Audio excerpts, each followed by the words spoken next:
Ladies and gentleman, कैसे हैं आप सभी लोग। हम लोग KVS टायर 2 के लिए EVS पूरी कर रहे हैं और हमने last time viticulture, floriculture, horticulture, silviculture, sericulture, vermiculture, PC culture, ये सब क्या होते हैं कंप्लीट किया था। और इससे पहले भी बहुत सारे टॉपिक्स किए थे उसी वीडियो में। अगर आपने वो वीडियो नहीं देखी है तो कृपया वो वीडियो देखिए, उसके बाद इस वीडियो को देखना। चलिए अब आगे चलते हैं और EVS ख़त्म करते हैं। देखिए, एनर्जी के मेन दो तरीके के सोर्स होते हैं, आपको भी पता है। एक होता है नॉन रीन्यूएबल, एक होता है रीन्यूएबल। नॉन रीन्यूएबल उसे बोलते हैं जो कि ख़त्म हो जाते हैं, लिमिटेड है, बहुत ज़्यादा पॉल्यूशन फैलाते हैं। और रीन्यूएबल उसे बोलते हैं जो कि अनलिमिटेड है, पॉल्यूशन बहुत कम फैलाते हैं या फिर नहीं फैलाते हैं और बार बार इसको इस्तेमाल किया जा सकता है। नॉन रीन्यूएबल में क्या लाएगा आपका, कोल आ जाएगा, पेट्रोल आ जाएगा, CNG आ जाएगा, ठीक, और न्यूक्लियर एनर्जी भी आ जाएगा। मतलब न्यूक्लियर एनर्जी भी ख़त्म हो सकती है। अब आप सोच रहे हो ऐसा क्यों? क्योंकि देखो, न्यूक्लियर एनर्जी बनता है यूरेनियम से। यूरेनियम का वो किया जाता है, न्यूक्लियर फिजन किया जाता है, तोड़ा जाता है, तब बनता है ना न्यूक्लियर एनर्जी। अब मान लो यूरेनियम ही ख़त्म हो गया तो न्यूक्लियर एनर्जी तो वैसे भी ख़त्म हो जाएगी। तो न्यूक्लियर एनर्जी भी है, नॉन रीन्यूएबल में आता है, याद रखना है।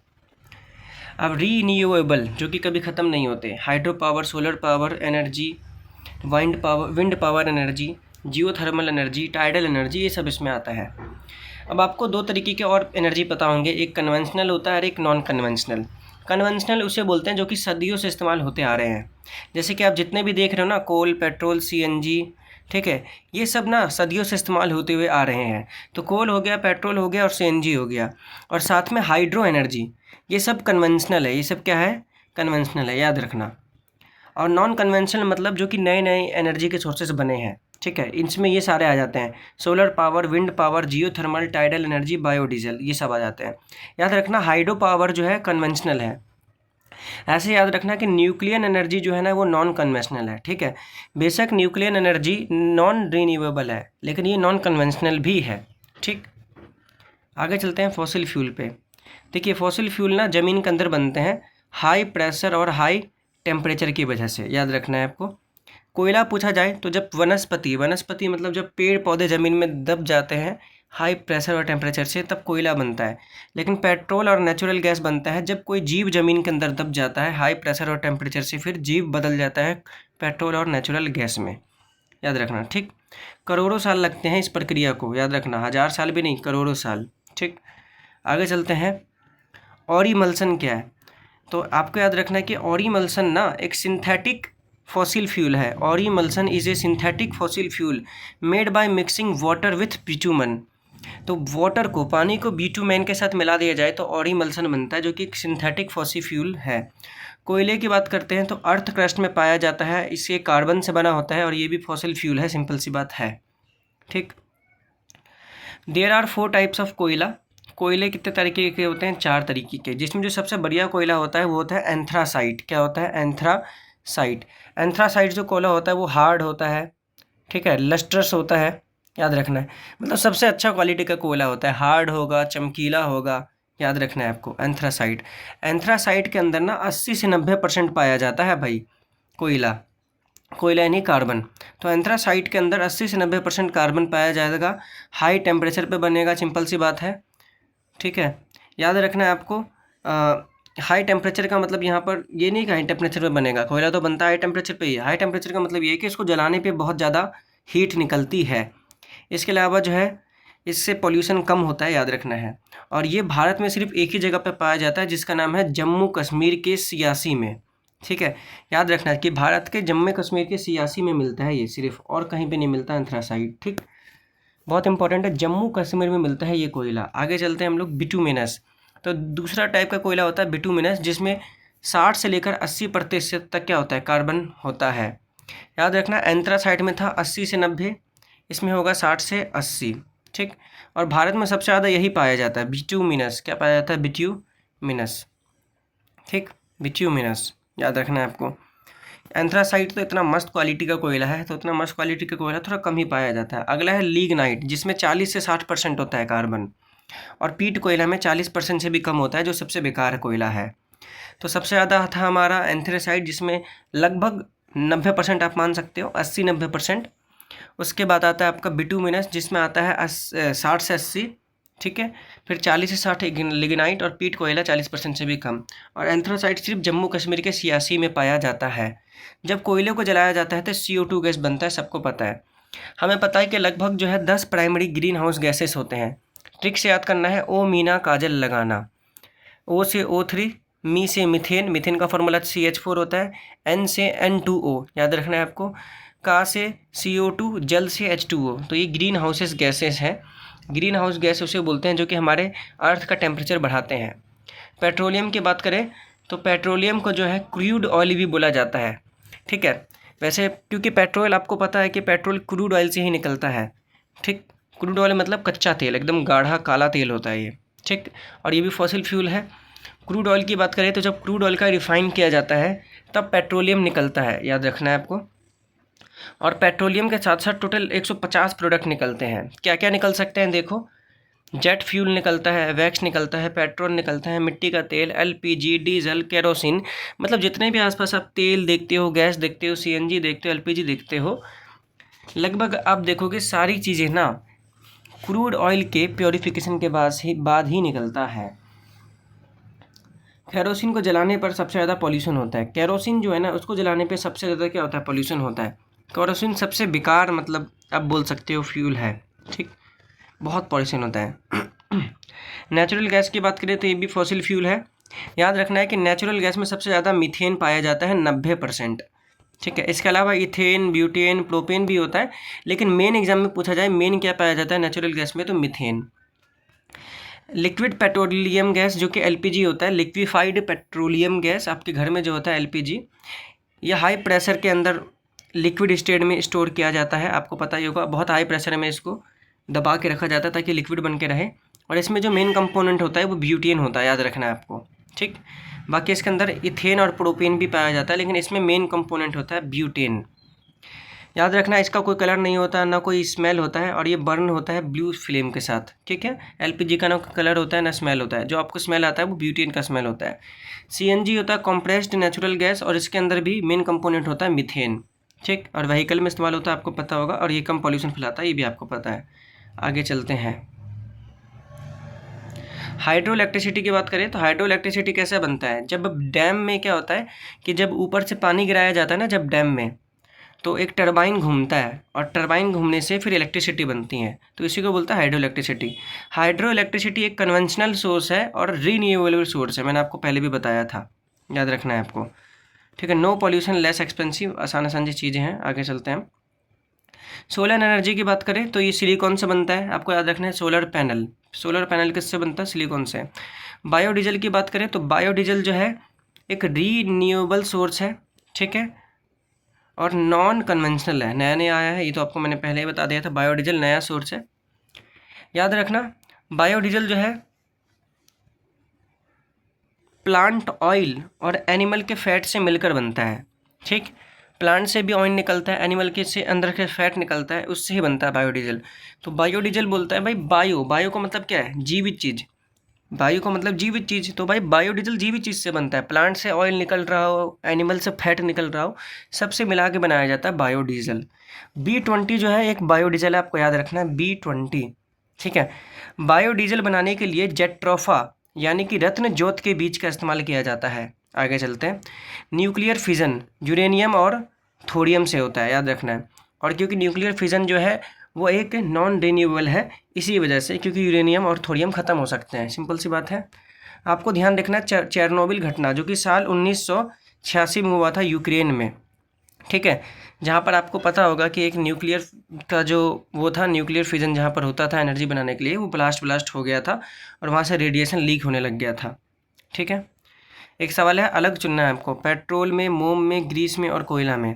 तो अब देखोगे पेट्रोल हो गया, मोम हो गया या फिर ग्रीस हो गया, सब निकलते हैं कच्चे तेल से, क्रूड ऑयल से, लेकिन कोयला अलग है भाई अपना, ठीक है, वो ज़मीन से अलग पाया जाता है। याद रखना है कि जब गाड़ियाँ चलती हैं ना, तो गाड़ियों के धुएँ से निकलता है CO, लेकिन जब किसी चीज़ को जलाया जाता है, ईंधन को जलाया जाता है, तब निकलता है CO2, ध्यान देना है। तो गाड़ियों के पीछे से निकलता है CO, और जब कोयला वोयला इन सबको जलाया जाता है तब निकलता है CO2। अब इसका मतलब ये नहीं कि गाड़ियों से CO2 नहीं निकलता है, लेकिन कम निकलता है। सबसे मेन निकलता है कार्बन मोनोऑक्साइड। ठीक है, याद रखना है आपको। आप खुद सोचो, जब गाड़ी जलता है, गाड़ी चलता है, तो गाड़ी के पीछे कितना धुआं निकलता है।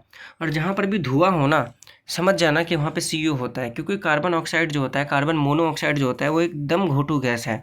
धुआं होता है और दम घोट देता है। ठीक। जेट्रोफा हमने अभी बात किया था, जिससे बायोडीजल बनता है। इसका साइंटिफिक नेम है यूफोरबिएसी फैमिली। मतलब ये इतना इम्पोर्टेंट है नहीं, वैसे साइंटिफिक नेम नहीं है ये इसका, क्योंकि जेट्रोफा इसलिए इसका यूफोरबिएसी इसका साइंटिफिक नेम इसलिए नहीं है क्योंकि जेट्रोफा असल में खुद ही साइंटिफिक नेम है। असल नॉर्मल नाम इसका रत्नजोत है। ठीक है, और इसका साइंटिफिक नेम है जेट्रोफा। ये इसकी फैमिली है। तो भाई अगर बायोलॉजी आपने पढ़ा होगा तो आपको पता होगा प्लांट्स की अलग अलग फैमिली होती है। तो याद रखना कि यूफोरबिएसी फैमिली से रिलेटेड है जेट्रोफा या फिर रत्नजोत। ठीक है, आगे चलते हैं हम लोग। लिविंग वर्ल्ड की बात करते हैं। तो रॉबर्ट हार्डिंग विटेकर है, उन्होंने लिविंग वर्ल्ड को कितने किंगडम में बांटा था? 5 किंगडम में बांटा था। 9th क्लास में ये चीज़ है। सबसे पहले है मोनेरा किंगडम। याद रखना है, मोनेरा में आते हैं यूनिसेलुलर और साथ में आते हैं इसमें प्रोकैरियोटिक। क्या आते हैं? Prokaryotic cell. ज़्यादातर बैक्टीरिया इसके अंदर आ जाएंगे। ठीक है, इसमें यूनिसेलुलर होते हैं, प्रोकैरियोटिक होते हैं। जैसे कि मैंने बता दिया, प्रोकैरियोटिक उसे बोलते हैं जिसमें न्यूक्लियर मेम्ब्रेन नहीं होता। एंटोनी वैन लीवेनहॉक ने, याद रखना है, कि बैक्टीरिया की खोज की थी, या फिर ये बोले कि लिविंग सेल की खोज इन्होंने ही की थी। तो भाई मोनेरा से हमें क्या क्या फ़ायदा होता है? क्योंकि मोनेरा में ज़्यादातर बैक्टीरिया आते हैं तो हम इससे एंटी बैक्टीरियल मेडिसिन बना सकते हैं। ठीक, याद रखना, जिस प्रोसेस के मदद से मिल्क चेंज होता है कर्ड में, उसको फर्मेंटेशन कहा जाता है। ठीक है, और साथ में ग्रेप्स जब चेंज हो जाते हैं एल्कोहल में, उसे भी फर्मेंटेशन बोला जाता है। नाइट्रोजन फिक्सेशन कौन कौन करता है? राइजोबियम करता है, ब्लू ग्रीन एल्गी करता है, जिसको साइनोबैक्टीरिया भी बोलते हैं। ठीक है, ये सब भी इसी में आ जाता है। ठीक है, मोनेरा के अंदर। अगला किंगडम है प्रोटिस्टा। प्रोटिस्टा में भी यूनिसेलुलर आएंगे, बस इसमें आ जाएगा यूकैरियोटिक सेल, यानी कि इनके अंदर न्यूक्लियर मेम्ब्रेन होता है। ठीक, न्यूक्लियर मेम्ब्रेन होता है। इनके अंदर क्या क्या आ जाएंगे? सोचो, इनके अंदर आ जाएगा प्रोटोजुआ, अमीबा, पैरामीशियम, ये सब। उसमें आ गया था बैक्टीरिया, और इसमें आ जाएगा प्रोटोजुआ हो गया, अमीबा हो गया, पैरामीशियम आ गया, ये सब आ जाएगा, याद रखना है। और इसके अलावा यूनिसेलुलर एल्गी भी इसी में आएंगी। ठीक, याद रखना है आपको। एक चीज़ याद रखना है, यूग्लेना एल्गी। ठीक है, यूग्लेना एल्गी ये भी इसी में आता है, प्रोटिस्टा में। और यूग्लेना एल्गी के पास होता है क्लोरोफिल, और इस क्लोरोफिल की मदद से ये बनाता है खुद का भोजन। इसी वजह से यूग्लेना एल्गी को ना प्लांट और एनिमल के बीच की कड़ी माना जाता है। प्लांट और एनिमल के बीच का क्या माना जाता है? कड़ी। ठीक है, क्योंकि वैसे तो ये प्रोटिस्टा में आता है। ठीक, लेकिन इसके बावजूद भी ये खाना बनाता है खुद का, और खुद का खाना कौन बनाते हैं? प्लांट। तो इसीलिए माना जाता है कि भाई ये खुद का खाना भी बनाता है, लेकिन आता भी प्रोटिस्टा में है। तो प्लांट और एनिमल के बीच की कड़ी माना जाता है यूग्लेना एल्गी को। अगला जो ग्रुप है वो आपका फंगस है। फंगस में आते हैं मल्टी सेलुलर। क्या आते हैं? Multi cellular micro organism. जो मल्टी सेलुलर माइक्रो ऑर्गेनिज्म है वो फंगस में आएंगे। ठीक है, अब इसका फ़ायदा क्या है? अब फंगस में कौन कौन सा आ जाते हैं? इसमें आ जाएगा आपका मल्टी सेलुलर फंगस आ जाएंगे, और मल्टी सेलुलर एल्गी भी आ जाएगा इसके अंदर, याद रखना है। और बाकी इसका फ़ायदा है कि एंटीबायोटिक्स बन सकता है। मशरूम होता है, आपको पता है फंगस। मशरूम क्या? मशरूम एक तरीके का फंगस है। ईस्ट भी क्या है? एक तरीके का आपका फंगस है। तो ईस्ट का इस्तेमाल होता है, मशरूम का होता है, ये सारे इसका प्रॉफिट है, आपको याद रखना है। ज़्यादा इतना कुछ है नहीं। ठीक है, याद रखना कि bacteria and fungus are called decomposer. Bacteria और फंगस को डिकम्पोजर बोलते हैं क्योंकि इन्वायरमेंट को साफ रखते हैं। सिम्बियोट्स किसे बोलते हैं? सिम्बियोटिक क्या होता है? सिम्बियोटिक का मतलब होता है कुछ जीव होते हैं जो दूसरे जीव के साथ रहकर उससे न्यूट्रिशन प्राप्त करते हैं बिना उसे मारे, इसको बोलते हैं सिम्बियोटिक। जैसे कि लाइकेन। तो लाइकेन है क्या? असल में लाइकेन जो होता है ना, एल्गी और फंगस से मिलके बनता है। तो अगर कहीं पे एल्गी और फंगस एक साथ रह रहे हैं ना, तो उसी को लाइकेन बोला जाता है। लाइकेन याद रखना है पॉल्यूशन इंडिकेटर है। अगर पॉल्यूशन ज़्यादा होगा तो लाइकेन वहाँ पे क्या होगा? कम होगा। और याद रखना है कि लाइकेन बेसिकली SO2 का इंडिकेटर है। जहाँ पर SO2 की मात्रा ज़्यादा होती है ना, सल्फर डाइऑक्साइड की मात्रा, वहाँ पर लाइकेन होती है कम। ठीक है, एल्गी और फंगस। आपको याद रखना है कि फंगस जो होता है ना, वो रहने के लिए घर देता है। रहने के लिए क्या देता है? घर। और जो एल्गी होता है ना वो खाना बनाता है फोटोसिंथेसिस करके। तो एल्गी बनाता है खाना और उसी खाने को कौन खाता है? फंगस। और फंगस बोलता है कि तू बस घर ले ले भाई, इस घर पे तू रह सकता है। भैंस और बगुला भी इसका एक एग्जाम्पल है सिम्बियोटिक का। आपको पता होगा भाई कि बगुला जो है भैंस के ऊपर बैठ जाता है और उसका कीड़ा वीरा खाने लग जाता है। अब बात करते हैं, देखो हमने 3 किंगडम पढ़ लिए, एक पढ़ लिया हमने मोनेरा, एक हमने पढ़ लिया प्रोटिस्टा, एक हमने पढ़ लिया फंगस। अब पढ़ते हैं हम लोग एनिमल किंगडम। देखो एनिमल किंगडम के अंदर आता है फोना। क्या आता है? फोना। फोनिमा का मतलब होता है किसी पार्टिकुलर रीजन में, फोना का मतलब होता है किसी पार्टिकुलर रीजन में पाए जाने वाले सारे एनिमल्स को फोना बोला जाता है। ठीक, ऐसे ही एक आता है प्लांट किंगडम जिसमें आता है फ्लोरा। तो फ्लोरा क्या होता है? किसी स्पेसिफिक जगह पर, किसी पर्टिकुलर जगह पर पाए जाने वाले सारे प्लांट को, फ्लावर को, सब कुछ को मिलाकर फ्लोरा बोला जाता है। तो फोना और फ्लोरा याद रखना है। मैंग्रोव की पौधे की बात करें तो मैंग्रोव के जो पौधे होते हैं ना, ज़्यादातर दलदली क्षेत्र में, डेल्टा में पाए जाते हैं और खारे पानी में पाए जाते हैं। ठीक, रूट के क्या क्या फंक्शन हो सकते हैं एक पौधे में? जो पौधे का जड़ होता है ना वो खाना स्टोर कर सकता है, पानी एब्जॉर्ब कर सकता है, पौधे को होल्ड करके रख सकता है, मतलब सपोर्ट दे सकता है, लेकिन एब्जॉर्ब ह्यूमस एब्जॉर्ब नहीं करता पौधे का रूट। याद रखना है आपको, ठीक है। आगे चलते हैं। Parts of plant. प्लांट के कौन कौन से पार्ट्स होते हैं? Father of बोटेनी। बोटेनी क्या होता है? Study of plant. बोटेनी का फादर माना जाता है थियोफ्रेस्टस को। सबसे पहले बात करते हैं रूट की। आपको पता होगा रूट में कोई पिगमेंट नहीं होता, ना ही रूट में कोई कलर होता है, नॉर्मल सी बात है। इसका फंक्शन क्या होता है? सपोर्ट देता है पौधे को, एब्जॉर्ब करता है वाटर को, मिनरल्स को, और कुछ रूट्स जो होते हैं वो खाना भी स्टोर करते हैं, जो कि हमने अभी भी बात की थी। कुछ रूट्स फूड भी स्टोर करते हैं, जैसे गाजर हो गया, सलगम हो गया, मूली हो गया, ये सब असल में रूट ही हैं। एग्जाम में पूछा जाएगा आपको कि किस पौधे के हम रूट खाते हैं, तो गाजर, सलगम, मूली, इनके हम रूट खाते हैं। ठीक,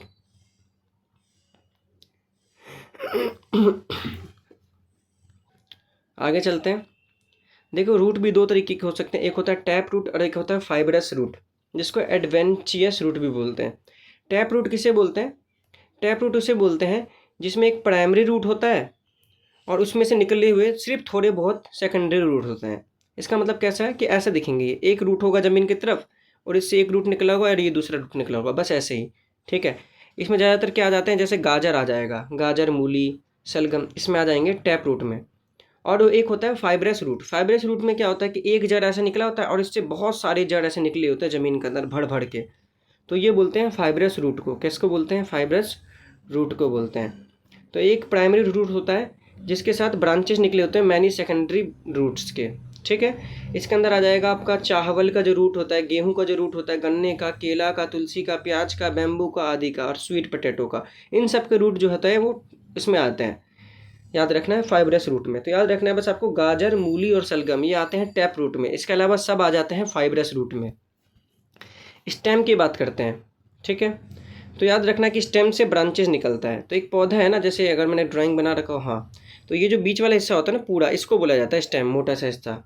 ठीक, स्टेम का क्या क्या काम हो सकता है? ये पौधे को स्ट्रक्चर देता है, फूड ट्रांसफ़र करने में मदद करता है, ब्रांच का फॉर्मेशन भी यही करता है क्योंकि किसी में से ब्रांच निकलते हैं, और कुछ कुछ स्टेम्स के अंदर वाटर एब्जॉर्ब हो जाता है जिसके बाद वो फूल जाते हैं कुछ कुछ स्टेम्स के अंदर। ठीक है, याद रखना है आपको। स्टेम्स के क्या क्या एग्जाम्पल हो सकते हैं? आलू हो गया, वो एक स्टेम है, याद रखना है। प्याज हो गया, वो भी स्टेम है, आलू का भी स्टेम खाया जाता है, प्याज का भी स्टेम खाया जाता है। अदरक, लहसुन, हल्दी, शकरकंद, गन्ना, इनके भी क्या खाए जाते हैं? स्टेम खाए जाते हैं। ठीक है, लेकिन यहाँ पे एक चीज़ ध्यान देना कि जो शकरकंद है ना, ठीक, कई बार इसको जड़ में भी मान लिया जाता है कि भाई पूछा जाएगा कि शकरकंद का कौन सा हिस्सा खाया जाता है, तो जड़ कई बार मान लिया जाता है। बाकी आप देख लीजिएगा, मेरे हिसाब से तो भाई शकरकंद स्टेम में ही आता है। ठीक है, ऑनलाइन अलग अलग जगह पे आपको अलग अलग मिलेंगे, बाकी आप देख लीजिएगा। ठीक है, वैसे अगर एग्ज़ाम में आपको दोनों ऑप्शन मिल जाए, स्टेम भी मिल जाए और रूट भी मिल जाए, जड़ भी मिल जाए, तो शकरकंद को याद रखना, आप जड़ में डाल देना, ज़्यादा उम्मीद है कि सही हो जाएगा आपका। ठीक है, तो शकरकंद जड़ में आता है, लेकिन वही आलू की बात करें तो आलू होता है स्टेम में। ठीक है, कैक्टस की बात करते हैं। Cactus is a plant in which photosynthesis does not occur in leaves. Cactus के अंदर ना पत्तों के अंदर फोटोसिंथेसिस नहीं होता, क्योंकि कैक्टस में पत्ते होते नहीं हैं। कैक्टस के अंदर होते हैं कांटे पत्तों के जगह। ठीक है, याद रखना है। इसलिए वहाँ पर क्या होता है, स्टेम के अंदर, कैक्टस के स्टेम के अंदर फोटोसिंथेसिस होता है, क्योंकि कैक्टस का जो स्टेम होता है वो हरा कलर का होता है, उसके अंदर होता है क्लोरोफिल। ठीक है। लीफ की बात करें तो लीफ वो जगह जहाँ पर क्लोरोफिल होता है, किचन ऑफ प्लांट बोला जाता है इसको। पूछा जाएगा मेटल के बारे में कि क्लोरोफिल के अंदर कौन सा मेटल पाया जाता है, तो मैग्नीशियम पाया जाता है, आपको याद रखना है। ये रिएक्शन होता है फोटोसिंथेसिस का 6CO2 प्लस में 6H2O, सनलाइट क्लोरोफिल, तो C6H12O6 प्लस में 6O2। ठीक है। सबसे अधिक आपसे पूछ सकता है कि सनलाइट कौन सा कलर का जो लाइट है वो सबसे ज़्यादा, मतलब पौधे जो होते हैं ना, किस कलर के लाइट को सबसे ज़्यादा एब्जॉर्ब करते हैं। ठीक है। तो रेड कलर का लाइट और ब्लू कलर का लाइट, और सबसे कम एब्जॉर्ब करते हैं वायलेट कलर का लाइट। वेवलेंथ पूछा जाए विजिबल लाइट का तो वो होता है 400 से लेकर 700 नैनोमीटर, विजिबल लाइट का वेवलेंथ। ठीक है। फंक्शंस की बात कर लेते हैं हम कि लीव्स के क्या क्या फंक्शन है।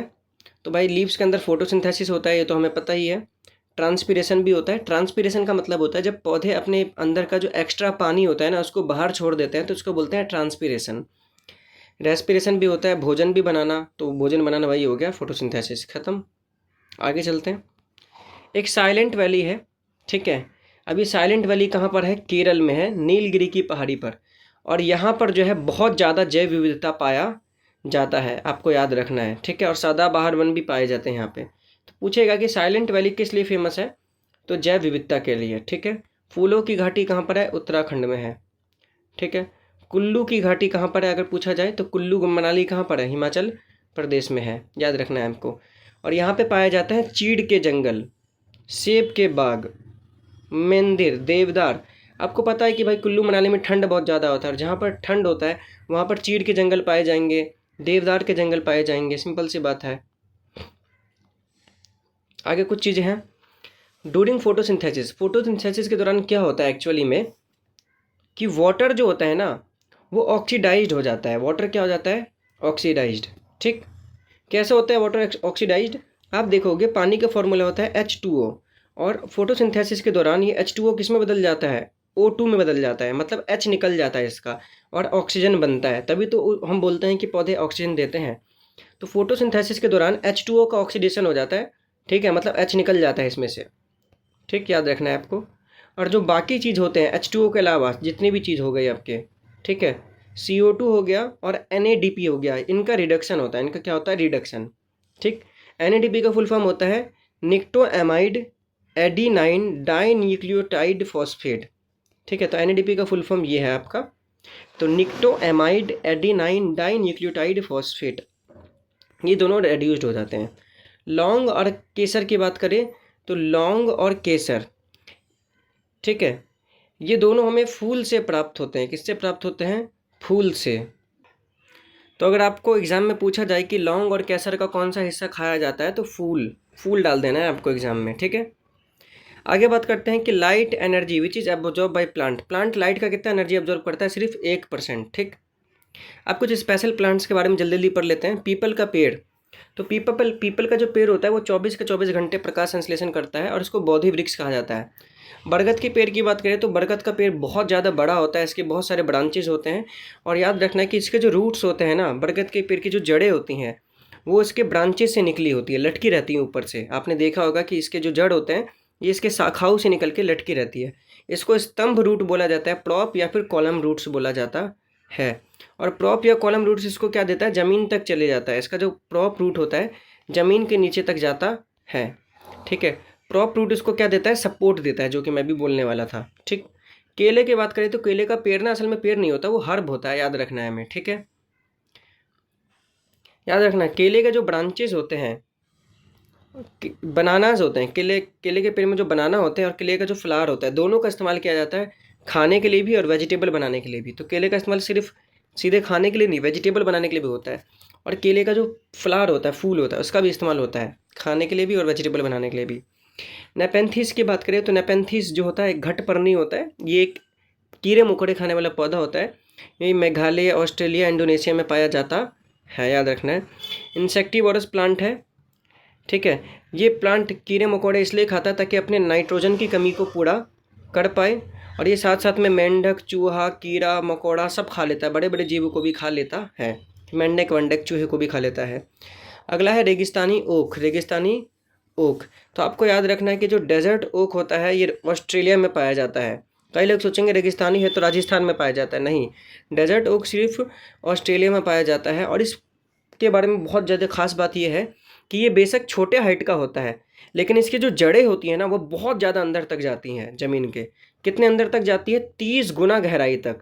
मतलब आप देखोगे कि ये जो पेड़ है ये जितना ऊंचा होगा ऊपर की तरफ, बाहर की तरफ जितना ऊंचा होगा ना, उससे ज़्यादा 30 गुना लंबा होगा ये ज़मीन के अंदर। ठीक है, इसकी जड़ें 30 गुना लंबी होंगी ज़मीन के अंदर। इसका हाइट 4 मीटर होता है, यानी कि इसके जड़ों की जो लंबाई है वो 120 मीटर तक हो सकती है। ठीक, अब ये डेजर्ट ओक इम्पॉर्टेंट क्यों है? क्योंकि जो रेगिस्तानी ओक होता है ना, इसके तने के अंदर पानी एब्जॉर्ब होता है और लोग पानी की कमी पर इसके तने में छेद करते हैं और इसके तने से पानी निकलता है तो उस पानी को पीते हैं। अब खेजड़ी का पेड़ बात करते हैं, बहुत इंपॉर्टेंट है। खेजड़ी का पेड़ ये राजस्थान में पाया जाता है, ठीक है, राजस्थान में। ठीक है, इसकी जो लकड़ी होती है ना, इसकी लकड़ी में कीड़े नहीं लगते, ठीक है, और इसके फलियों की सब्जी बनती है। इसकी फलियों की क्या बनती है? सब्जी बनती है। और इसके छाल का प्रयोग करके क्या बनाया जाता है? दवा बनाया जाता है। खेजड़ी का पेड़ बहुत ज़्यादा इंपॉर्टेंट है, ठीक है, याद रखना है। इसको द किंग ऑफ डेजर्ट बोला जाता है। और इस पौधे को ज़्यादा पानी नहीं चाहिए क्योंकि रेगिस्तान में है तो वैसे भी ज़्यादा पानी नहीं चाहिए। और इसके छाए में जो बच्चे हैं खेलते हैं, याद रखना है आपको। तो खेजड़ी का जो पेड़ है आपको याद रखना है, खेजड़ी के पेड़ की ना पूजा करते हैं राजस्थान के लोग, खेजड़ी का पेड़। तो खेजड़ी के पेड़ के छाई के नीचे बच्चे खेलते हैं, इसके छाल से दवाई बनाया जाता है, इसके फलियों की सब्जी बनती है और इसकी लकड़ी में कभी कीड़े नहीं लगते। किंग ऑफ डेजर्ट बोला जाता है। नीम के पेड़ की बात करें तो नीम का पेड़ जो है वो एक पतझड़ वन है, आपको पता होना चाहिए, ठीक है, पर्णपाती वन है। इसका जो फल है इसको निबोली बोला जाता है, तो नीम के फल को निबोली बोला जाता है, याद रखना है, नीम से निबोली। इसके छाल से बनाया जाता है दवाई, फोड़ों के लिए, फुंसों के लिए। और ये हमारे इम्यून सिस्टम को बूस्ट करता है अगर हम नीम का पत्ता वत्ता खाते हैं तो। और याद रखना सबसे इम्पोर्टेंट लास्ट वाला पॉइंट है कि नीम का इस्तेमाल सबसे ज़्यादा किया जाता है ऑर्गेनिक पेस्टिसाइड, जैविक कीटनाशक बनाने के लिए। तुलसी की पेड़ की बात करें तो तुलसी का पेड़ असल में एक हर्ब होता है, याद रखना है हमें। तुलसी का पेड़ असल में क्या होता है? एक हर्ब होता है। लेकिन नीम का पेड़ असल में नीम होता है। तो तुलसी भाई कितनी कोमल चीज़ है तुलसी, तो तुलसी एक हर्ब होता है असल में, ठीक है। इसका जो वेजिटेशन नेम है, वेजिटेशन नेम या फिर साइंटिफिक नेम ऑसीमम सेक्टम, ऑसीमम सेक्टम तुलसी का। ये बहुत पूजनीय पेड़ है, आपको पता है तुलसी की पूजा होती है। और इससे जड़ी बूटी बनाया जाता है जो कि कैंसर, जुखाम, न्यूमोनिया, श्वास की बीमारी, इन सब में मदद करता है। तो भाई तुलसी इतनी ज़्यादा पूजनीय है और इतनी ज़्यादा अच्छी है कि इससे कैंसर का भी इलाज किया जा सकता है। अब यहाँ पे इलाज का मतलब ये नहीं कि पूरा ठीक कर देगा, मतलब मदद करेगा कैंसर से लड़ने में। और ऑर्गेनिक पेस्टिसाइड बनाने में इसका भी इस्तेमाल होता है, लेकिन सबसे ज़्यादा इस्तेमाल होता है नीम का। कैक्टस की बात करें तो कैक्टस में पत्तियों की जगह कांटे होते हैं और इसके जो स्टेम होता है वो हरा होता है और स्टेम में ही क्या होता है? प्रकाश संश्लेषण होता है। तो ये हमने पूरा का पूरा प्लांट किंगडम का इंपॉर्टेंट चीज़ देखा। अब एनिमल किंगडम की बात करते हैं। देखो सर्कुलेटरी सिस्टम, हमारे बॉडी में ब्लड सर्कुलेटरी सिस्टम होता है, उसकी खोज किसने की थी?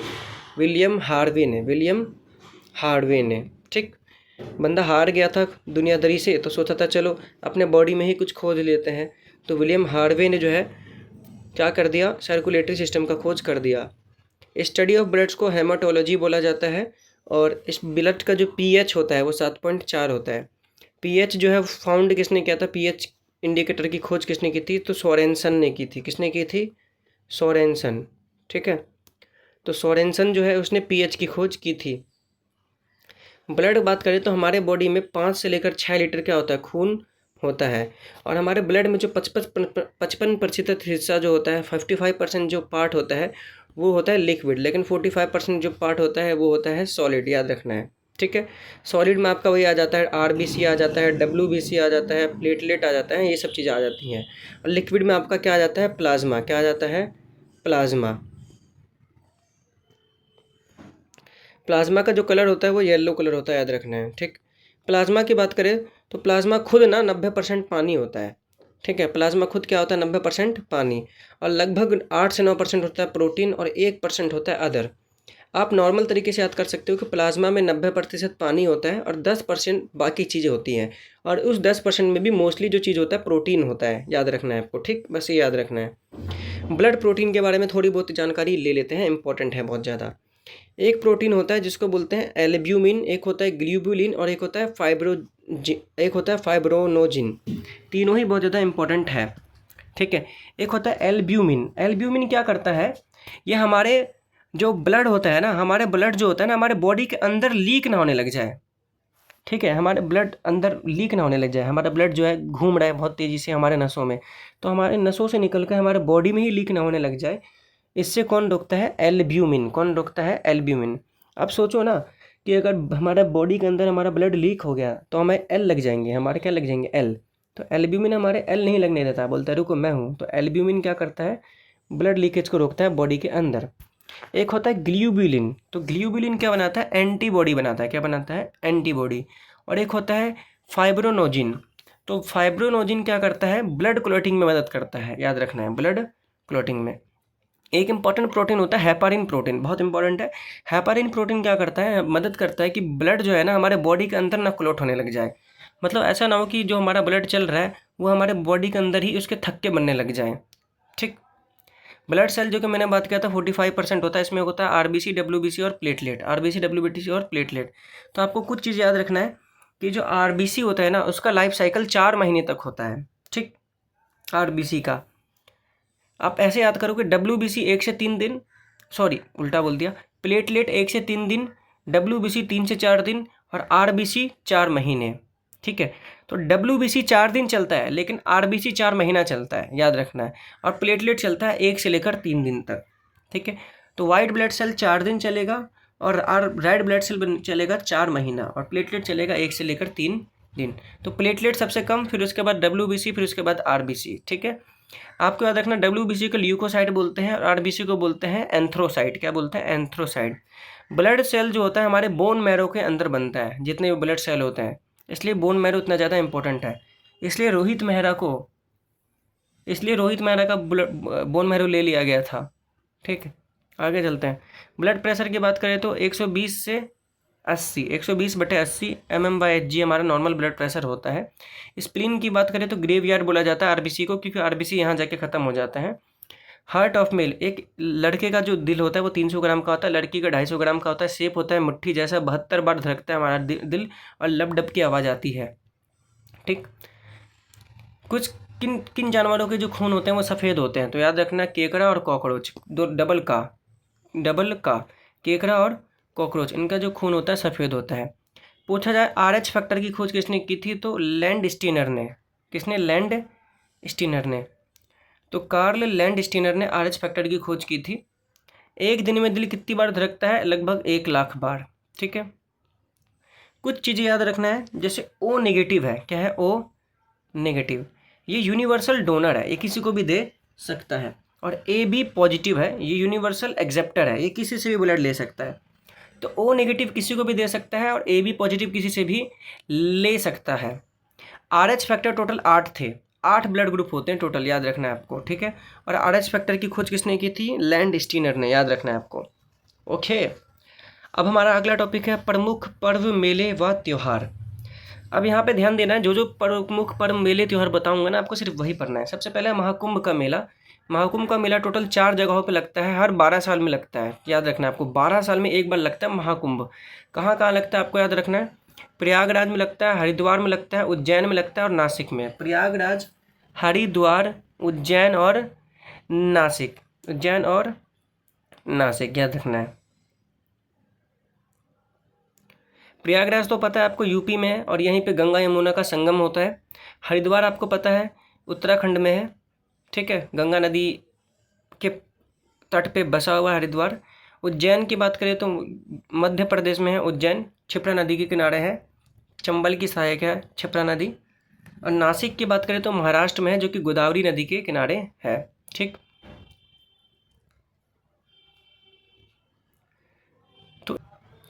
तो इन जगहों पे हमारा महाकुंभ का मेला लगता है।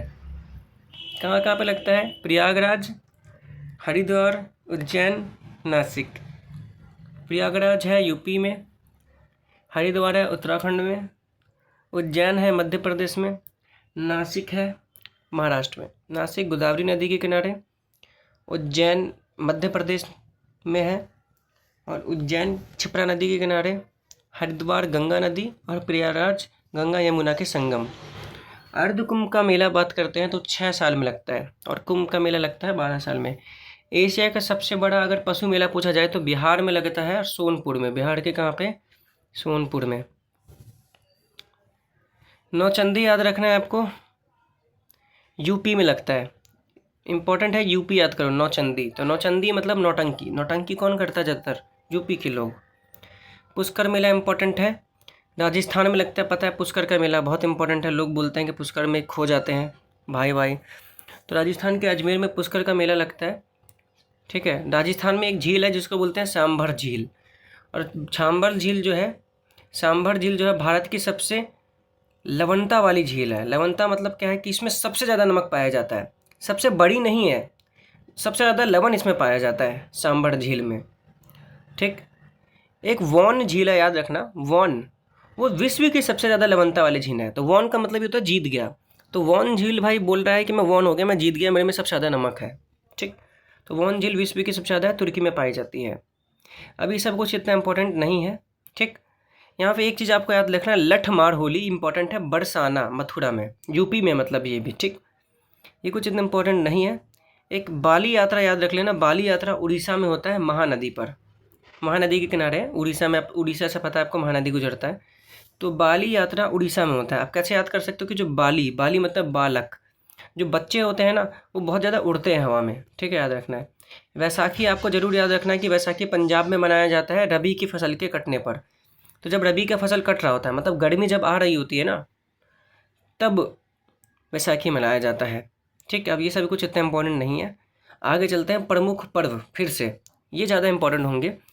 ओणम मनाया जाता है केरल में, पोंगल मनाया जाता है तमिलनाडु में। याद रखना आपको, ओणम मनाया जाता है केरल में, पोंगल मनाया जाता है तमिलनाडु में। आगे हम और अच्छे से पढ़ेंगे इनको। बिहू मनाया जाता है असम में। यह रथ यात्रा होती है पुरी में, उड़ीसा के पुरी में, और ये भगवान जगन्नाथ को क्या होती है? समर्पित होती है रथ यात्रा। छठ पूजा की बात करें तो बिहार में सूर्य देव को समर्पित होता है छठ पूजा। गणगौर याद रखना इंपॉर्टेंट है, राजस्थान में। क्या? राजस्थान में। और एक होता है जल्लीकट्टू, ये तमिलनाडु में मनाया जाता है, जलीकट्टू। ठीक। जलीकट्टू, ये जलीकट्टू में क्या होता है कि भाई आदमी ना सांड से लड़ जाता है इस त्यौहार में, और पोंगल पर्व के दोहारी होता है। और पोंगल का मतलब क्या है यहाँ पे एक इम्पॉर्टेंट है कि जो पोंगल शब्द है ना, इसका अर्थ होता है उबालना। क्या करना? उबालना। तो जलीकट्टू मैंने बताया, जलीकट्टू मनाया जाता है तमिलनाडु में। ठीक। आगे बात करते हैं सरहुल की। सरहुल भी इम्पोर्टेंट है, झारखंड में मनाया जाता है सरहुल। ठीक है, सरहुल। इसके अलावा लोहसांग है जो कि सिक्किम में मनाया जाता है, और सागा दावा जो है वो मनाया जाता है सिक्किम में। वो भी कहाँ मनाया जाता है? सिक्किम में, याद रखना है। तो लोहसांग और सागा दावा एक साथ रख लो। लोहसांग और सागा दावा दोनों ही मनाया जाता है सिक्किम में, इंपॉर्टेंट है। हॉर्नबिल मनाया जाता है नागालैंड में, एक बार पूछ भी रखा है एग्जाम में प्रीवियस ईयर में। और हरेला मनाया जाता है उत्तराखंड में। कहाँ मनाया जाता है? हरेला मनाया जाता है उत्तराखंड में। ये सारे इंपॉर्टेंट है। ठीक। हरेला उत्तराखंड। नवरोज की बात करें तो ये पारसी का एक त्यौहार होता है जिसे कि बलबन ने शुरू किया था। ठीक। बलबन था एक राजा दिल्ली सल्तनत के समय में। भारत में पाई जाने वाली सबसे बड़ी जनजाति कौन सी, अगर आपसे पूछा जाए तो सबसे ज़्यादा पाई जाती है भील जनजाति। सबसे ज़्यादा क्या पाई जाती है? भील। उसके बाद पाया जाता है गोंड सेकंड नंबर पे। तो भारत में सबसे ज़्यादा भील जनजाति पाई जाती है। ठीक है। थारू जनजाति की बात करें तो थारू एक ऐसा जनजाति है ना जो दिवाली को शोक के रूप में मनाता है, थारू। तो थारू लोग जो होता है ना, वो दिवाली को बोलते हैं हम न मना रहे भाई, हम तो शोक के रूप में मनाएंगे। आगे बात करते हैं गारो, खासी, जयंतिया जनजाति। ये पाए जाते हैं मेघालय में। कहाँ पे पाए जाते हैं? मेघालय में। आसान था। Okay okay okay okay. एक बार सारा त्यौहार एक बार वापस देख लेते हैं, जल्दी से त्यौहार देख लेते हैं। ओणम मनाया जाता है केरल में, पोंगल मनाया जाता है तमिलनाडु में, बिहू मनाया जाता है असम में, रथ यात्रा होता है उड़ीसा के पुरी में, छठ पूजा होता है बिहार में, गणगौर होता है राजस्थान में, जल्लीकट्टू होता है तमिलनाडु में, सरहुल होता है हमारा झारखंड में, लोहसांग और सागा दावा होता है सिक्किम में, हॉर्नबिल होता है नागालैंड में, हरेला होता है उत्तराखंड में, नवरोज पारसी का है जिसे बलबन ने शुरू किया था। भारत में पाई जाने वाली सबसे बड़ी जनजाति है क्या बोलते हैं, भील जनजाति। थारू जनजाति वो दिवाली को शौक के रूप में मनाता है। गारो खासी जयंती पाया जाता है मेघालय में। ठीक, आगे चलते हैं हम लोग वन पे। ठीक, याद रखना है कि हमारे भारत में जो वन है ना वो 21% क्षेत्रफल पर है, और हमारे भारत का क्षेत्रफल है 32,87,263 किलोमीटर स्क्वायर। ठीक, अब यहाँ पे बहुत सारी चीज़ें लिख रखी है। वन तो 21% है, लेकिन जो वृक्ष है वो है 2.87%। ठीक है, यहाँ पे वन का मतलब जंगलों से है, तो जंगल 21% है, लेकिन पूरे वृक्ष सब मिला दिया जाए, एक्स्ट्रा जो वृक्ष पड़े हुए हैं 2.87%, तो टोटल हो जाते हैं हमारे लगभग 24.5%। तो आप याद कर सकते हो कि भाई 21% वन है। ठीक है, और वन और वृक्ष मिला के टोटल कितने हैं, 24% है। ठीक, आगे चलते हैं। कुछ पर्यावरण अधिनियम हैं, हमें वो याद रखने हैं। ठीक है, ओ माय गॉड, अब एक साथ इतने सारी चीज़ें हमें याद रखनी है। अब देखिए 3 चीज़ें एक साथ मेरे साथ याद कर लीजिए आप। ठीक है, कौन कौन सी 3 चीज़ें, 1948, 1980, 1988, तीनों 8 वाले। तो 1948 में ना राष्ट्रीय वन नीति आया था। ठीक, 1980 में आया था वन संरक्षण अधिनियम। ठीक, और 1988 में आया था नई वन नीति। तो याद रखना आपको, एक साथ देख लो, मैं दिखा देता हूँ आपको। ठीक है, आप देख सकते हो राष्ट्रीय वन नीति 1948, 1980 अब देखिए कहाँ गया हमारा जेरा, 1980 में वन संरक्षण अधिनियम, तो पहला वन नीति, फिर वन संरक्षण अधिनियम, फिर 1988 में आपका आएगा नई वन नीति। देखिए 1988 में क्या है, नई वन नीति, और नई वन नीति के अनुसार ही हमारे भारत के 33% क्षेत्रफल पे क्या होने चाहिए, जंगल होने चाहिए। याद रखना है आपको। ठीक है, याद रखना है आपको। ठीक,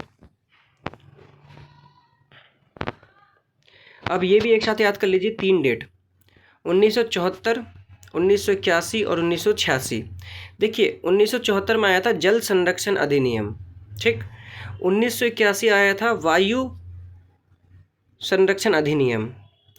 जल संरक्षण 74 में, 81 में आया था वायु संरक्षण, और 86 में आया था पर्यावरण संरक्षण अधिनियम। याद रखना है 3 एक साथ। ठीक है, ये भी मैं आपको दिखा देता हूँ एक साथ लिखे हुए।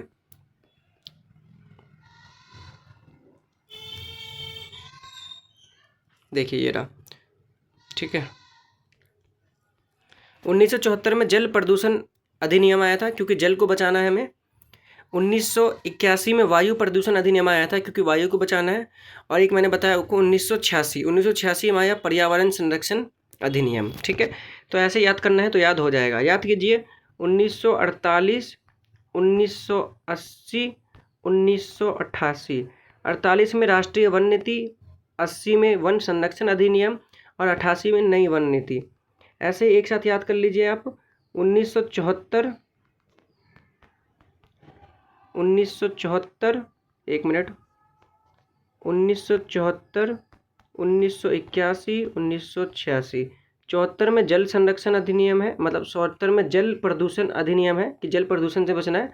81 में वायु प्रदूषण, और 86 में पर्यावरण संरक्षण। ठीक है, तो 74 में जल, 81 में वायु, और 86 में आपका क्या था, पर्यावरण। ठीक है, अब बात करते हैं राष्ट्रीय जल नीति कब आया था, तो 1987 में। कब आया था, 1987 में। आप कैसे याद कर सकते हो आप, 1987 में आता है 7, और हमें जल की ज़रूरत क्या पड़ती है, 7 दिन पड़ती है। याद रखना है आपको। ठीक, अब एक और चीज़ है देखना आप, 1971, 1972, 1973, ये भी अभी आपके एक साथ लाइन से बनेंगे। आगे चलते हैं हम लोग। ठीक है, सूचना का अधिकार पूछा जाए तो 2005 में आया था। सूचना का अधिकार कब आया था, 2005 में।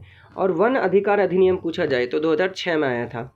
वन अधिकार अधिनियम क्या था कि भाई वनों पर ना किसका अधिकार होगा, क्या वहाँ पर रहने वाले लोग हैं जो आदिवासी, क्या उनका वनों पर अधिकार होगा, ये सब अधिकार बताता था वन अधिकार अधिनियम। ठीक, हाँ, तो 1971 में हुआ था रामसर सम्मेलन। याद रखना है आपको। 1972 में हुआ था आपका पर्यावरण सम्मेलन, 1971, 1972, और 1973 में आपका हुआ था चिपको आंदोलन। इसलिए मैंने बोला 71, 72, 73 याद करना है। 71 में रामसर, 72 में पर्यावरण सम्मेलन, और 73 में चिपको आंदोलन। तो एक एक करके इनके बारे में जान लेते हैं। देखिए जो रामसर सम्मेलन है वो वेटलैंड से जुड़ा हुआ था। ठीक है, आर्द्र भूमि से जुड़ा हुआ था, और ये 1971 में ईरान में हुआ था। 1972 में पहुँचते हैं तो विश्व पर्यावरण सम्मेलन हुआ था, विश्व पर्यावरण सम्मेलन, जो कि स्वीडन की कैपिटल स्टॉकहोम में हुआ था। स्वीडन की कैपिटल स्टॉकहोम में हुआ था। आपको पता होगा कि जो इकोसिस्टम है वो ओइकस नाम के वर्ड से आया है, ग्रीक वर्ड से, और ओइकस का मतलब होता है होम। सिंपल से बात है। तो हमें पर्यावरण को बचाना है, ठीक है, यानी कि पर्यावरण को बचाना है तो इकोसिस्टम को तो बचाना ही पड़ेगा, और इकोसिस्टम का मतलब होता है होम। तो पर्यावरण सम्मेलन कहाँ पे होता है? स्टॉकहोम में। कहाँ पर? स्टॉकहोम में, 1972 में, ठीक, याद रखना है आपको। और 1972 में ही वन्य जीव संरक्षण अधिनियम आया था। 1972 में क्या आया था? वन्य जीव संरक्षण अधिनियम। 1972 में आपका वन्य जीव संरक्षण अधिनियम आया था। आपको अलग से याद रखना है, यहाँ पे भी लिख रखा है हमने, 1972 में वन्य जीव संरक्षण अधिनियम आया था, ठीक है। रामसर सम्मेलन 71 में, पर्यावरण सम्मेलन 72 में, और 73 में आपका हुआ था चिपको आंदोलन। चिपको आंदोलन थोड़ा इंपॉर्टेंट है, याद करना है हमें। जो चिपको आंदोलन है वो सुंदरलाल बहुगुणा ने शुरू किया था, चिपको आंदोलन, ठीक है। ये वृक्षों के कटाव से रिलेटेड था, ठीक है। इन्होंने क्या किया था कि जब लोग वृक्ष को काटने आ रहे थे ना, तो वृक्ष से जाके चिपक जा रहे थे कि नहीं, वृक्षों को काटोगे तो हमें भी काट दो, इसलिए इसको चिपको आंदोलन दिया गया था नाम, ठीक है। ये हुआ कहाँ पर था?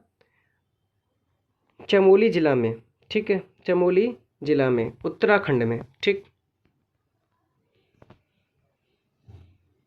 वन महोत्सव की बात करें तो जुलाई के पहले हफ्तों को वन महोत्सव की तरह मनाया जाता है। मैंने डे एंड डेट की जो वीडियो कराई थी उसमें मैंने ये अच्छे से आपको बताया है। सबसे ज़्यादा वन पूछा जाए क्षेत्रफल की दृष्टि से तो मध्य प्रदेश में है, ठीक है, याद रखना है, बस एमपी याद रख लो। और पूछा जाए परसेंटेज की दृष्टि से सबसे ज़्यादा कहाँ पर है तो मिजोरम में है। कहाँ पर है? मिजोरम में है, ठीक है, मिजोरम।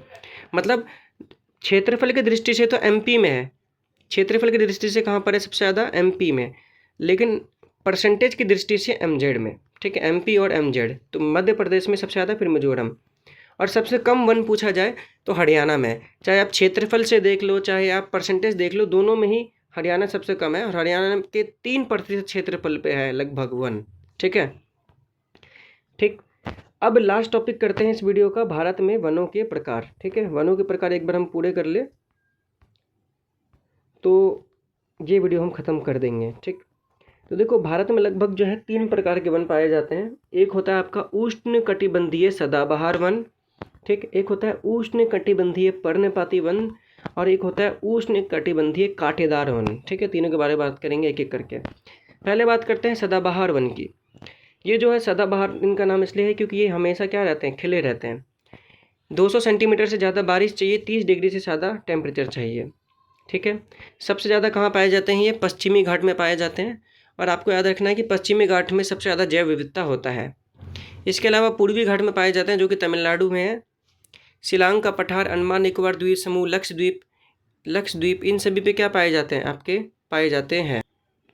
थोड़ा सा वीडियो में दिक्कत हो गया था, माफ़ कीजिएगा, ठीक है, करते हैं। हाँ, तो हमने ये देखा कि भाई यहाँ पाए जाते हैं पश्चिमी घाट, पूर्वी घाट, अंडमान निकोबार द्वीप समूह, लक्षद्वीप, शिलांग का पठार, ठीक है, ये सब जगह पे पाया जाता है। नॉर्मल है, याद कर सकते हो, ज़्यादा कुछ दिक्कत नहीं है। हाँ, इसमें कौन कौन से पेड़ आते हैं ये याद करना बहुत इंपॉर्टेंट है। सबसे ज़्यादा जैव विविधता पाई जाती है सदाबहार वनों में। लंबे होते हैं, घने होते हैं, ठीक है, इतने घने होते हैं कि सूरज का रोशनी भी ज़मीन तक पहुँचने नहीं देते। इसमें कौन कौन से आते हैं याद रखना है। रोजवुड हो गया, महोगनी हो गया, आबनूस हो गया, ताड़ हो गया, रबड़ हो गया, सिनकोना हो गया, बांस हो गया, नारियल हो गया। याद रखना है कि सिनकोना का जो छाल होता है ना, उससे कुनैन बनाया जाता है, जो कि मलेरिया की एक दवाई है, ठीक है, याद रखना है आपको, ठीक। आगे चलते हैं भाई। इनकी लकड़ी जो होती है वो बहुत कठोर होती है, इसलिए इनका ज़्यादा इस्तेमाल नहीं होता। उष्ण कटिबंधीय पर्णपाती वन, जिसे कि पतझड़ वन बोलते हैं, ये सर्दियों के समय में या फिर सर्दियों के आने से पहले ही अपने जो वो होते हैं ना पत्ते गिरा देते हैं, ठीक है। सॉरी, सर्दियों के आने से पहले नहीं, ये सर्दियों में ही गिराते हैं, ठीक है, सर्दियों में ये अपने पत्ते गिरा देते हैं, ठीक। सर्दियों में अपने पत्ते इसलिए गिरा देते हैं ये, क्योंकि जब गर्मी आएगा ना, तो गर्मी में क्या होता है कि ज़्यादातर जो पानी होता है ना, वो धूप की वजह से, गर्मी की वजह से ना, वो भाप बन के उड़ जाता है पौधों के अंदर का पानी, इसलिए इस गर्मी आने से पहले ना ठंड में अपने पत्ते गिरा देते हैं, ठीक है। भारत में सबसे ज़्यादा जो है क्षेत्रफल पर यही वन है, पतझड़ वन है, ठीक, याद रखना है आपको। इनको 21 डिग्री सेल्सियस, और पानी वर्षा की बात करें तो 70 से लेकर 200 सेंटीमीटर, ठीक है, सेंटीमीटर आएगा यहाँ पे 200 सेंटीमीटर। तो याद रखना इसको, मतलब 200 सेंटीमीटर से कम चाहिए, इतना कुछ नहीं। इसमें प्रमुख वृक्ष कौन कौन से हैं ये बहुत ज़्यादा इंपॉर्टेंट है। तो देखिए, सबसे पहले शीशम, साल, साखू, एक साथ याद करना, सा वाले, शीशम, साल, साखू, आम, नीम, चंदन, शहतूत, ये सब होते हैं इसमें। और इनके जो वुड होते हैं वो सॉफ्ट होते हैं। पर्णपाती वन के जो वुड होते हैं, लकड़ी होते हैं, क्या होते हैं, वो सॉफ्ट होते हैं। अगला है उष्णकटिबंधीय कांटेदार वन। कांटेदार वन पाए जाते हैं ठंडी जगहों पर। इनको जो है ना 70 सेंटीमीटर से भी कम पानी चाहिए होता है, ठीक है। और ये मरुस्थल में भी पाए जाएंगे, ठंडी जगह पे पाए जाएंगे, मरुस्थल में पाए जाएंगे। इनको शंकुधारी वन भी बोला जाता है। इसमें प्रमुख सीरीज आ जाएंगे आपके, कैक्टस आ जाएगा, नींबू आ जाएगा, बबूल आ जाएगा, खजूर आ जाएगा, बेर आ जाएगा, खेजरी आ जाएगा, झाड़ियाँ आ जाएंगी, चीर आ जाएगा, देवदार आ जाएगा, ठीक है, याद रखना है आपको। और क्योंकि ये राजस्थान में, क्योंकि ये ठंडी जगहों पे पाए जाते हैं और कम पानी वाली जगहों पे पाए जाते हैं, तो ये गुजरात में मिल जाएंगे आपको, ठीक है, राजस्थान में मिल जाएंगे, राजस्थान में मरुस्थल होता है, हरियाणा में मिल जाएंगे, पंजाब में मिल जाएंगे, यूपी में मिल जाएंगे, आंध्र प्रदेश में मिल जाएंगे, हिमाचल प्रदेश में भी मिल जाते हैं ये, ठीक है। तो बहुत जगहों पे मिल जाते हैं, तो जगह इतनी इंपॉर्टेंट नहीं है, आपको मेन याद रखना है कि किस में क्या क्या चीज़ें आती हैं। इसके अलावा अगर आपसे पूछा जाए कि हिमालय के क्षेत्रों में सबसे ज़्यादा कौन से पेड़ पाए जाते हैं, तो भाई यही है, उष्णकटिबंधीय शंकुधारू वन ही पाए जाते हैं, ठीक, याद रखना है आपको। एक बार हम वापस देख लेते हैं कि किस में कौन सा पेड़ होता है। देखो, सदाबहार वन में होता है आपका रोजवुड हो गया, महोगनी हो गया, आमनूस हो गया, ताड़ हो गया, रबर हो गया, सिनकोना हो गया, बांस हो गया, नारियल हो गया, ठीक। पतझड़ वनों की बात करें तो पतझड़ वन में आ जाता है शीशम, साल, साखू, आम, नीम, चंदन, शहतूत। और कांटेदार वन में कौन सा आ जाएगा, कैक्टस आ जाएगा, नींबू आ जाएगा, बबूल आ जाएगा, खजूर आ जाएगा, खेजरी आ जाएगा, बेर आ जाएगा, झाड़ी आ जाएंगी, चीर, देवदार, ये सब, ठीक है। एक है 16 और 16 वन, ठीक है, ये इंपॉर्टेंट है। 16 या फिर 16 वन, ये नीलगिरी की पहाड़ी पर पाया जाता है, ठीक है। नीलगिरी की पहाड़ी कहाँ पर है, नीलगिरी की जो पहाड़ी है वो पश्चिमी घाट में है, ठीक है, केरल और तमिलनाडु मिला के बनते हैं ये। तो नीलगिरी की जो पहाड़ी है ना, वहीं पे 16 या फिर 16 वन पाए जाते हैं। और नीलगिरी की पहाड़ी पश्चिमी घाट पर है, आपको मैंने बताया था, ठीक है। और ज़्यादातर तमिलनाडु हो गया, केरल हो गया, साथ में कर्नाटक के भी थोड़े बहुत हिस्से लगते हैं नीलगिरी की पहाड़ी में, ठीक है। याद रखना 16 या फिर 16 वंश नीलगिरी की पहाड़ी पर ही टोडा जनजाति पाई जाती है। पूछा जाएगा भाई नीलगिरी की पहाड़ी पे कौन सा जनजाति पाया जाता है, टोडा। आगे बात करते हैं मैंग्रोव वन की, जिसके ज्वारीय वन भी बोला जाता है, मैंग्रोव या फिर ज्वारीय वन। तो दलदली क्षेत्र में पाया जाता है ये, डेल्टाई क्षेत्र में, तटीय क्षेत्र में और नदी के डेल्टा पर। इन वृक्ष की जड़ जल में डूबी रहती है। आपको पता है कि डेल्टा के पास बनता है, दलदली क्षेत्र में बनता है, तो इनकी जो जड़ होती है वो पानी में डूबी रहती है। इनकी जड़ें क्या होती हैं, क्षारीय होती हैं। क्या होती हैं, क्षारीय। सुंदरी वृक्ष भी जो है ना, सुंदरी वृक्ष की बात करते हैं या फिर मैंग्रोव वृक्ष की बात करते हैं, दोनों ही सुंदरवन डेल्टा में पाया जाता है, याद रखना है, ठीक है। और सबसे ज़्यादा बांग्लादेश में पाए जाते हैं मैंग्रोव वृक्ष, क्योंकि बांग्लादेश में ही है ना सुंदरवन का डेल्टा बहुत बड़ा, इसलिए। तो सुंदरवन का जो डेल्टा है 2/3 जो है सुंदरवन का डेल्टा, वो बांग्लादेश में पाया जाता है, इसलिए सबसे ज़्यादा मैंग्रोव वृक्ष भी कहाँ पाया जाता है, बांग्लादेश में। बाकी भारत में पूछा जाए तो पश्चिम बंगाल में। तो सुंदरी वृक्ष हो गया, मैंग्रोव वृक्ष हो गया, ये खारे पानी में पाए जाते हैं, सुंदरवन डेल्टा में पाए जाते हैं, याद रखना है। भारत में सबसे ज़्यादा मैंग्रोव कहाँ पाया जाता है, पश्चिम बंगाल और गुजरात में, ठीक है। तो उम्मीद है कि आपको यहाँ तक की वीडियो समझ में आ गई हो। अगली वीडियो में हम पूरा का पूरा जो EVS है उसको एक साथ ख़त्म कर देंगे। Thank you.